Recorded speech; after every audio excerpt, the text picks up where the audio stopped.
ஏய் சஞ்சய் சஞ்சய் காரை நிறுத்து ப்ளீஸ். எதுக்கு? மறுபடியும் என்ன சரி? இப்ப வந்துடுறேன். டேய் செம்மையா இருக்காடா. எப்படி இருக்கால பா.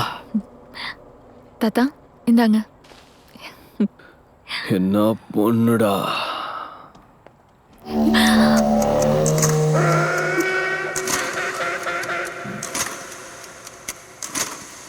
மேடம் ரொம்ப பசியோட இருக்கேன், ஏதாவது கொடுக்கலாம்ல?